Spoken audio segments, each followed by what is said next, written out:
Alright guys, it's time to review Dragon Ball Super episode 49, and I have to say, this week's episode was actually a very, very well done build-up episode, because that's basically what this week's episode was about. So it basically kicks off with Trunks still sort of lashing out at Goku because he's still picturing Goku as black, but all it takes for Trunks to snap out of it is Bulma literally smacking him on the head and saying, "What the hell do you think you're doing?" And then Trunks automatically comes to, and then he says, "Oh, Goku, I'm so sorry." And well, first he says, "Goku, is that you? I made it back. Oh, I'm so sorry." And then he looks at Vegeta real quick and they say "I." But then when Trunks turns around to look at Bulma, that's when this really superb music comes into play, and Trunks is like, "Oh Mom, I really actually made it. I'm so glad to see you." And then they're all like, "Well, what happened?" Now, before Trunks gets into explaining the whole situation with Black, Emperor Pilaf, Shu, and Mai have actually done something that they haven't done pretty much since they were in the Dragon Ball era of the franchise.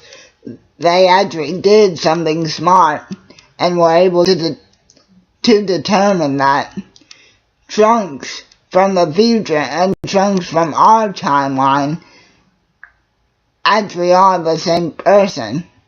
And Kid Trunks, as I'll refer to him from now on, is still having a bit of trouble coming to terms with he's actually looking at the older version of himself. But Emperor Pilaf, Mai, and Shu sort of put it together in their own irritating way. In fact, that's the only real problem I have with this episode. Emperor Pilaf and the gang were a little too irritating, but at least they added something to the plot for once. So once they get done with all their shenanigans and bullshit, whatever you want to call it, Trunks basically tells everybody that he's actually been fighting against Black for a year, and even though it's been that long, he still hasn't been able to vanquish him.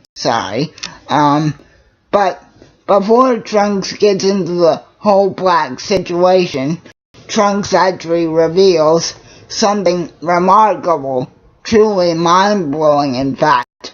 Vegeta asks if the threat confronting Trunks' time this time would have anything to do with Majin Buu, and then Trunks reveals that he was actually able to destroy Dabura and Babidi before Majin Buu could awaken, because he got training from Supreme Kai, and doing that allowed him to unlock Super Saiyan 2. So that's how he was able to defeat Dabura and Babidi. So then Bills and Lisa had their own little special part to play in the episode as well, because they both go on to say that what Trunks is doing with returning to the past timeline, even if it is to seek help, is sort of a crime, because it can create a domino effect, if you will, which will obviously eventually upset the balance of time and eventually cause the planet to explode. And they say, well, this time machine must be destroyed. But Trunks basically begs Whis and Bills not to do it, and then they finally agree that they'll let it slide this time if they can have something to eat.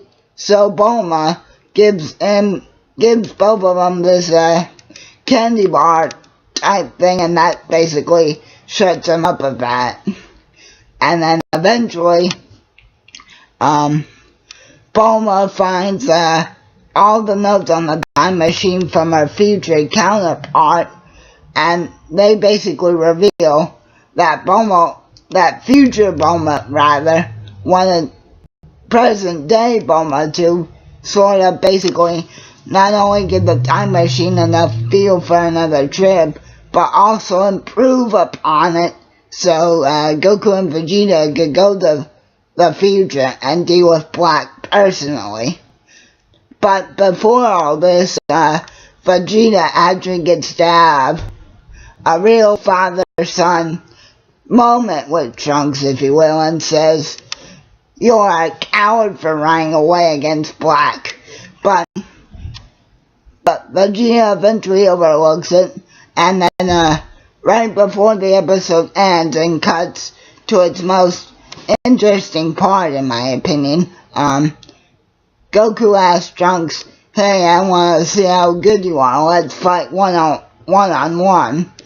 So Bulma actually has to create a barrier because both of them power together, it causes the earth to shake.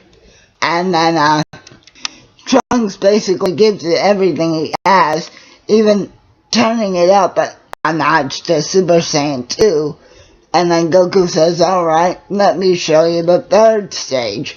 And he goes SSJ3, SS3, Super Saiyan 3, whatever you want to call it. And with that, he's basically able to block Trunks' sword with his two fingers, much like he did the first time that they met when he came to warn him about the androids and the art virus. And then after Goku basically knocks Trunks to the ground, Black is finally able to appear in the past thanks to his time ring.